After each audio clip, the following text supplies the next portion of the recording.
네, 오늘은 성령 강림주일입니다. 여러분 사도행전 2장에 보면 당시 유대 전통에 따라 이 천하 각국에 흩어져 있던 디아스포라 유대인들이 이 오순절을 지키기 위해 예루살렘으로 다 모였습니다.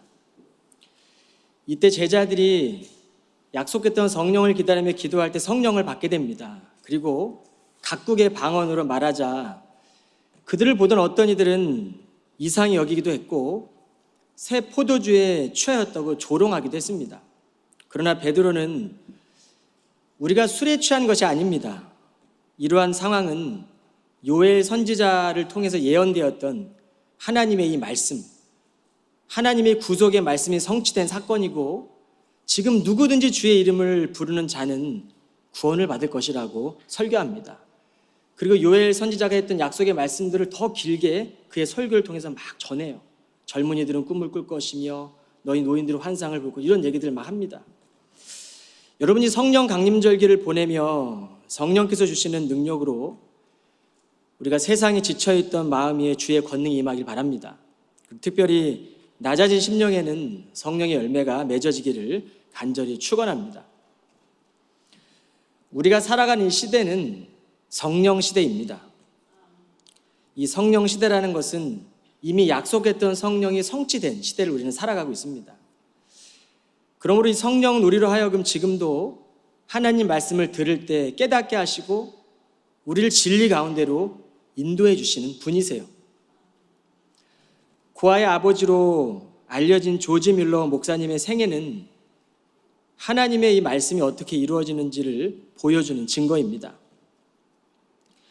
뮬러는 처음부터 기도의 사람이 아니었어요. 어머니는 일찍 세상을 떠났고 청소년 때 그는 온갖 죄를 다 저지르며 자신의 집보다 더 많은 시간을 감옥에 오가며 살았어요. 그런데 1825년 11월 뮬러가 20살이 되던 때에 어느 기도 모임에 가게 됩니다. 근데 그 기도 모임에 기도하던 사람들의 모습을 보면서 그가 하나님의 은혜를 경험해요. 그리고 뮬러는 돌아와서 예배를 드리고 있던 그들이 하나님이랑 도대체 어떤 분일까 고민하기 시작합니다. 기도하던 사람들을 통해 하나님이 그의 마음을 두드리신 것 같아요. 그리고 기도하는 사람들 통해 하나님을 본 것 같습니다. 이후에 뮬러의 삶에 대한 태도와 관점의 변화가 생겼습니다.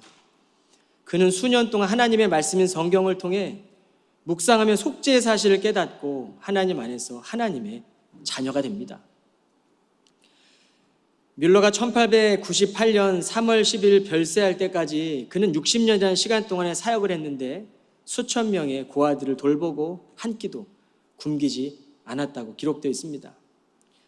그의 사역의 비결을 묻는 사람에게 뮬러는 내가 완전히 죽는 날이 있었습니다. 세상의 인정이나 비난에 대해 죽었습니다. 그리고 그때 이후로는 다만 나 자신이 하나님께 인정받기 위해 살아갔습니다라고 고백합니다. 고아들을 향한 하나님의 마음을 깨달았을까요? 단지 고아들의 육체만이 아니라 그들의 영혼까지 돌보며 사랑하며 말씀과 기도를 통해 하나님의 사랑을 전했던 것이죠. 이러한 뮬러의 삶은 인간적인 노력만으로는 불가능하다는 사실 우리는 잘 알고 있어요. 그런데 그의 이 생애의 자서전에 보면 그는 종종 자기가 죽은 후에도 자신이 세운 이 고아원들이 진부한 인습들에 얽매이지 않도록 늘 기도했다고 전하고 있습니다. 여러분, 이 고아들에게 남겨졌던 가장 귀한 믿음의 유산이 아니었을까요? 우리는 믿음으로 살아가지만 여전히 불안하고 기도해도 평안을 잃을 때가 있고 하나님을 붙들면서도 세상의 가치와 인정의 마음을 빼앗기기도 합니다.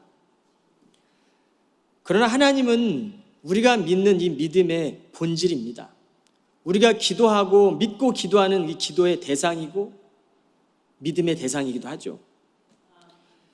뮬러에게도 이 하나님은 수천 명의 고아만이 아니라 수만 명의 고아들까지 먹이실 수 있는 살아계신 하나님이셨던 겁니다. 내려놓으면 약해질까 두렵지만 하나님 앞에 삶을 맡길 때에 하나님이 역사하실 것이고 그 하나님의 일하심을 우리는 바라볼 수 있게 됩니다.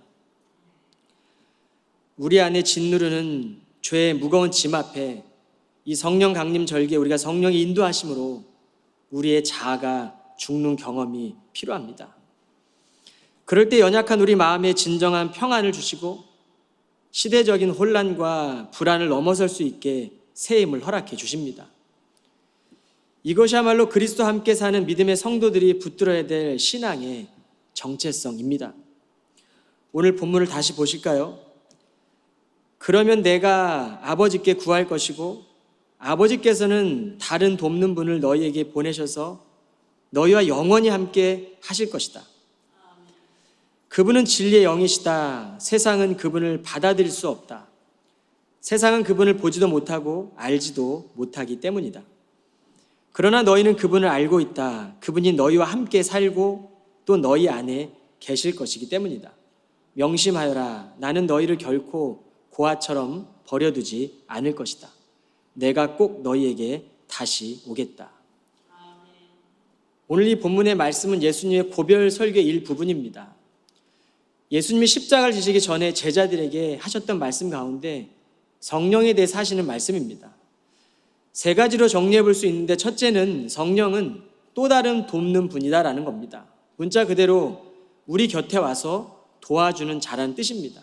둘째는 이 성령은 고아처럼 너희를 버려두지 않으시고 영원히 함께 하실 분입니다. 오늘날처럼 변화가 빠른 시대, 마음이 바뀌어가는 이 시대에 영원히라는 이 단어가 주는 힘이 있지 않습니까? 낯선 이민 땅을 살아가며 문화적으로나 때로 언어적으로나 환경적으로 긴장감 속에 있는 이민자들의 삶이 점점 이 땅에서 작아지는 것만 같은 우리에게 주시는 성령님의 평안 아닐까요? 영원토록 함께 하시겠다. 셋째는 진리의 영입니다. 예수님은 우물가 여인과 대화하시며 이 스피릿, 영과 이 트루스라는 진리로 예배할 때가 온다고 말씀하셨어요. 어디서 드려지는 예배가 진짜 예배인지를 물었던 여인에게 그 질문에 주님은 장소의 차원이 아니라 성령 안에 거하는 예배, 그리고 진리 안에 거하는 예배를 드릴 때가 온다라고 알려주십니다. 사실 오늘 이 예수께서 고별 설교할 때에 왜 이런 말씀을 하신지 제자들은 이해하지 못했습니다. 오늘 본문의 말씀 이 전 구절들에 보면 도마 빌립의 질문이 나오는데 예수께서 내가 너희를 위하여 거처를 준비하러 간다고 말씀하시자 그때 제자들 중에 하나였던 도마는 주님, 우리는 주께서 어디로 가시는지 알지 못합니다. 그러니 우리가 어떻게 그 길을 알겠습니까? 라고 묻습니다. 빌립도 주님, 저희에게 아버지를 보여주십시오. 그러면 저희가 무엇을 더 바라겠습니까? 이에 예수님은 내가 곧 길이요 진리요 생명이니 나로 말미암지 않고는 아버지께로 올 자가 없다라고 대답하세요. 그리고 연이어 내가 아버지 안에 있고 아버지께서 내 안에 계신 것을 너희가 믿지 못하느냐? 믿지 못하느냐? 내가 하는 말은 나 자신의 말이 아니라 내 안에 계신 내 아버지께서 하시는 말씀이다라고 대답하셨습니다. 여러분, 우리 예수님은 그 당시에 제자들과 육신의 몸으로 함께 하셨어요. 가르치고 교육하셨습니다. 그리고 이제 십자가를 지시기 전에 자신이 떠날 날이 오면서 이 고별 설교를 하면서 내가 너희와 육신의 몸으로 함께 있었지만 이제는 성령을 통해 너희와 함께 하실 거라고 약속하시는 거예요. 내가 너희를 결코 고아처럼 버려두지 않겠다라고 예수님의 이 약속이 이 성령 강림을 통해 이미 성취된 시대를 우리는 살아가고 있습니다. 여러분, 세상 속에서 수없이 무너지고 낙심하더라도 더 중요한 것은 이 정체성, 하나님의 자녀가 되었다는 것, 이것을 잃어버리지 않는 거예요. 우리 존재가 이 분명해질 때, 이 정체성이 분명해질 때 세상의 기준들, 세상의 판단들, 정죄하며 우리를 불안하게 하는 그 모든 관계 속에서 우리는 벗어날 수 있게 되는 거죠. 우리의 비난과 정죄의 끝에는 스스로가 옳다고 여기는 믿음을 가지고 있기 때문입니다. 세상이 그렇습니다. 그런데 복음은요, 죽은 자가 다시 살아났고 하나님의 아들이 인간으로 오셔서 구원자가 되신 사건입니다. 기독교의 가장 중요한 이 두 기둥인 성육신과 이 부활의 핵심은 우리의 지식도, 우리의 논리도, 우리 합리적인 이성으로 이해될 수 있는 것이 아니라 이것을 믿음으로 받아들이는 자에게 복음의 능력이 됩니다.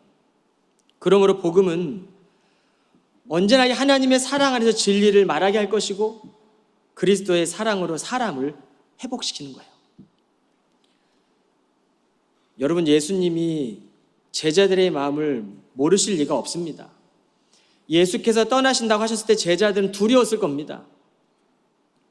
그래서 내가 너희와 함께 했던 것처럼 이제 성령께서 너희 안에 거하실 것이고 너희를 도울 거야 라고 약속하시는 거예요.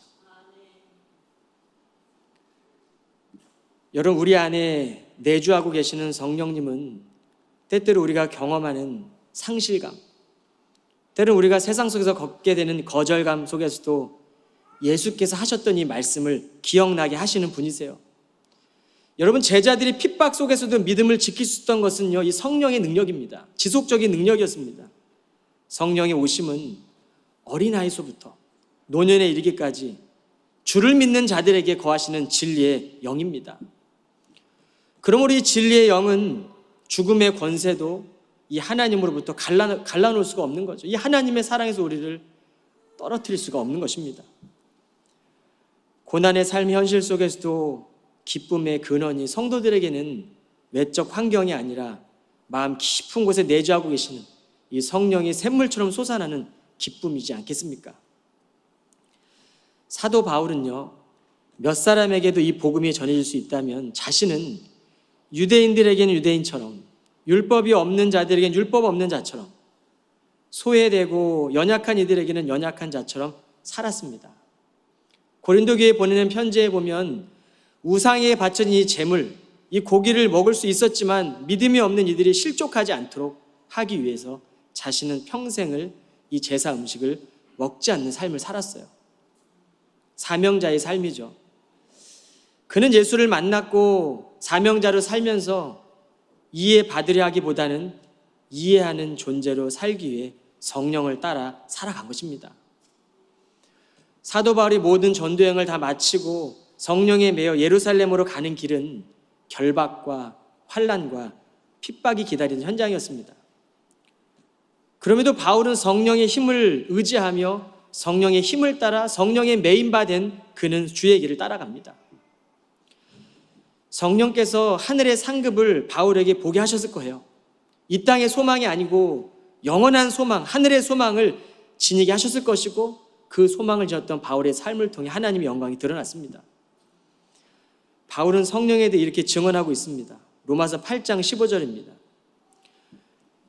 여러분 꼭 명심하십시오. 여러분을 또다시 두려움에 사로잡히게 하는 종의 영을 받은 것이 아닙니다. 여러분을 하나님의 자녀가 되게 하는 양자의 영을 받았습니다. 성도가 하나님의 사랑을 깨닫고 그 사랑 때문에 말씀에 순종하게 되잖아요. 우리는 종과 주인의 관계가 아닙니다. 삶과 생계를 유지하기 위해 그저 의무감에 따라 행동하는 종이 아니죠. 우리는 하나님께서 우리를 사랑하는 자녀로 부르신 존재입니다. 이것이 정체성입니다. 우리 안에 성령이 거하시고 우리가 육신대로 살게 버려두지 않으시고 몸의 행실을 죽여서라도 우리를 살리는 길로 인도해 주시는 분이 바로 성령입니다. 육신의 감정, 욕망 따라, 혈기 따라 우리가 육신대로 그렇게 살아가도록 해두시지 않고 오랜 세월 쌓아둔 믿음의 탑을 허물어뜨리는 일을 보지 않도록 날마다 하나님의 말씀 가지고 한 걸음씩 한 걸음씩 걸어가도록 하루하루 우리 가운데 함께 하시는 분이세요. 믿음의 겉모습은 경건해 보이나 성령의 도우심 없는 삶의 속사람은 점점 더 생명력을 잃어갈 겁니다. 그리고 결국 이 기쁨을 잃어가게 됩니다. 그러나 성령이 거하는 삶을 사는 사람은 죽을 몸을 살리신 하나님께 기뻐하고 또한 성령으로 인해 죽을 몸 또한 살리실 것을 소망하며 영원한 소망을 소망하며 참된 즐거움을 누리게 됩니다. 여러분, 로마서 8장 말씀을 더 보겠습니다. 그러나 여러분 안에 하나님의 성령이 거하시면 여러분은 육신에 따르지 않고 성령에 따라 살게 됩니다. 누구든지 그리스도의 영이 없으면 그 사람은 그리스도의 사람이 아니므로 그리스도께 속할 수 없습니다. 하지만 그리스도가 여러분 안에 계시면 여러분의 몸은 죄로 인해 죽은 것이지만 여러분의 영은 의로 인해 살아있게 됩니다. 그리고 그리스도 예수를 죽은 자들 가운데서 살리신 분의 영이 여러분 안에 거하시면 그리스도 예수를 죽은 자들 가운데 살리신 그분께서 여러분 안에 거하시는 자신의 영, 곧 성령으로 인해 여러분의 죽을 몸을 또한 살리실 것입니다. 여러분, 제자들과 바울이 이 고문과 박해를 견딜 수 있었던 힘은 그들의 힘도 아니고 그들의 믿음이 아니었습니다. 성령께서 부으신 능력이었고 하나님께서 부여하시는 믿음이었어요. 여러분, 그 속에 함께했던 성령님의 권능인 것이죠. 우리는 인생에서 어두운 골짜기를 지날지라도 성령님은 우리와 영원토록 함께 하시는 분이세요. 영원토록. 우리가 노년에 이르기까지, 아니 우리가 죽어서도 함께 하시는 분이십니다. 그것이 성령의 영원성입니다. 여러분, 성령의 임재는 그리스도의 생명이 역사하여 죽은 자들을 살리시고 고난 가운데서 소망을 얻게 하는 복음의 능력입니다. 그러므로 성도는 잠시 환난을 당하나, 그래서 근심이 올 수 있지만 우리가 곧 영원한 소망을 바라보며 기쁨을 향해 나아가는 것이죠. 우리는 주님보다 앞서지 않으며 내 힘으로 길을 만들어내지도 않을 것입니다. 우리의 이 고백은 주 안에 거하는 은혜의 삶을 만나게 해 주십니다. 반복적으로 무너지고 실패하는 것 같은 두려움을, 숨겨야 할 것 같은 염려에 묶이지 마시고 우리의 영혼을 붙드시고 지금도 인도하시는 성령의 능력을 의지하며 살아가시길 바랍니다. 승리의 기쁨만이 아니라 우리가 무너진 그 자리, 실패의 그 자리에도 찾아오시는 그 성령님, 그 기쁨을 찾아가시고 이 성령 강림 절기를 보내시며 그 은혜를 누리는 사랑하는 성도들이 다 되시면 좋겠습니다. 그레도라는 마더 테레사의 이 기도가 있습니다. 한번 보여주시겠어요? 사람들은 때로 믿을 수 없고 앞뒤가 맞지 않고 자기 중심적이다. 그래도 그들을 용서하라. 당신이 친절을 베풀면 사람들은 당신에게 숨은 의도가 있다고 비난할 것이다. 그래도 친절을 베풀라. 당신이 어떤 일에 성공하면 몇 명의 가짜 친구와 몇 명의 진짜 적을 갖게 될 것이다. 그래도 성공하라. 정직하고 솔직하면 상처받기 쉬울 것이다. 그래도 정직하고 솔직하라. 오늘 당신이 하는 좋은 일이 내일이면 잊힐 것이다. 그래도 좋은 일을 하라. 위대한 생각을 갖고 있는 가장 위대한 사람일지라도 가장 작은 생각을 가진 작은 사람들의 총에 쓰러질 수 있다. 그래도 위대한 생각을 하라. 사람들은 약자에게 동정을 베풀면서도 강자만을 따른다. 그래도 소수의 약자를 위해 싸우라. 당신이 몇 년을 걸려 세운 것이 하룻밤 사이에 무너질 수 있다. 그래도 다시 일으켜 세우라. 당신이 마음의 평화와 행복을 발견하면 사람들은 질투를 느낄 것이다. 그래도 평화롭고 행복하라.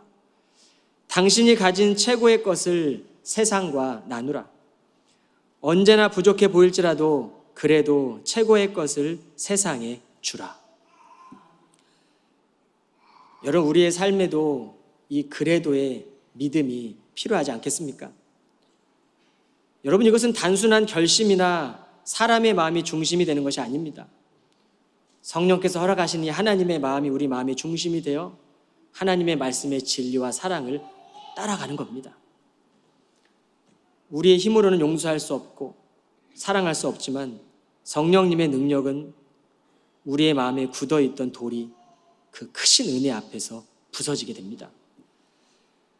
우리에게는 다른 고백이 없습니다. 주를 아는 기쁨으로 감사하고 내 안에 계신 성령님으로 인해 절망 중에도 기쁨으로 살아가야 합니다. 우리는 주님의 사랑의 빚을 안고 다 살아가는 성도들입니다. 다 사랑받는 존재들이죠. 그러므로 하나님이 함께 하시는 인생, 성령님이 내주하는 인생은 다시 일으키며 세우며 그래도 살아가는 것이죠. 세상은 여전히 막막하지만 이 세상이 감당 못할 믿음의 사람들이 되어 주님께서 다시 오신다는 그 약속의 말씀을 우리가 붙잡고 기쁨으로 그분 오실 때까지 우리는 이 길을 함께 걸어가면 좋겠습니다. 세상에서 10번을 깨어지고 무너졌다면 살아계신 하나님 말씀 앞에서 수백 번 넘어지고 다시 일어나서 더 이상 내 힘으로 서려고 하지 않는 그 철저한 결단이 필요한 것이죠. 굳어진 마음의 돌이 깨어지고 형식적인 신앙과 때론 무관심과 사람들의 갈등과 세상을 향한 불신과 그리고 우리 안에 숨겨진 상처와 아픔과 두려움들이 성령님과 함께 울며 또 울며 여러분 진리로 이끄시는 그 회복과 믿음의 자리로 우리를 이끄시는 그 하나님의 놀라운 역사가 있기를 간절히 축원합니다. 그래도의 믿음은요, 단순한 우리의 믿음의 결단이 아닙니다. 우리의 믿음으로 이런 결단할 수 없습니다. 또 무너질 겁니다. 그저 하나님의 뜻을 구하고 성령께서 허락하시는 주님의 그 믿음이 우리 안에 들어오고 그 뜻을 붙들고 살아가겠다고 하는 몸부림입니다. 이 믿음은 어렵고 힘들어서 답을 찾지 못해 무너지는 그 자리에서도 주님을 붙들겠다고 결단할 때 성령께서 허락하시는 새 힘일 줄로 믿습니다. 비록 어제의 기쁨이 오늘의 근심이 될지라도 우리는 이 땅의 소망이 아니라 영원한 소망 되시는 영원히 함께 하시는 그 하나님의 자녀됨을 믿어야 합니다. 성령 강림절 사람들의 비난이 무서웠고 박해가 두려워 숨어있던 제자들에게 여러분 하늘로부터 성령이 임했어요. 불신과 의심과 두려움에 머물러 있던 제자들에게 임했던 그 성령의 강한 역사는 지금을 사는 우리에게도 동일하게 주어졌습니다. 여러분의 능력은 삶 속에서 나 혼자만의 믿음에 갇혀 고립되어 살아가게 하지 않습니다. 우리에게 허락된 이 믿음의 공동체, 이 성령의 공동체, 하나님의 성령의 살아 역사하신 이 캠브리지 한인교회라는 이 공동체에서 우리는 함께 떡을 나눠야 돼요. 그리고 서로의 연약함을 감추지 않고 아픔을 숨기지 않아도 되는 주님께서 보여주신 그 생명의 길을 걸어가야 합니다. 성령 안에서 서로의 연약함을 품어주고 믿음의 길을 끝까지 걸어가는 믿음의 공동체가 되시길 주님의 이름으로 간절히 축원합니다. 기도하겠습니다. 사랑과 은혜가 충만하신 하나님, 오늘 우리에게 성령을 보내주시고 진리 가운데로 인도하시는 놀라운 사랑을 기억하게 하시니 감사합니다. 주님, 우리가 여전히 연약하고 부족하지만 성령님께서 우리 안에 거하시기에 고아처럼 버려두지 않으시겠다고 약속하셨고 언제나 우리 곁에서 말씀으로 인도해 주심을 믿습니다. 우리 삶 속에서 그래도 사랑하고 그래도 용서하고 그래도 다시 일어서는 믿음을 허락하여 주옵소서. 성령 강림절기를 보내며 성령의 능력으로 우리의 마음이 새로워지고 낮아진 심령 위에 주의 평강이 머물게 하옵소서. 예수 그리스도 이름으로 기도하옵나이다. 아멘.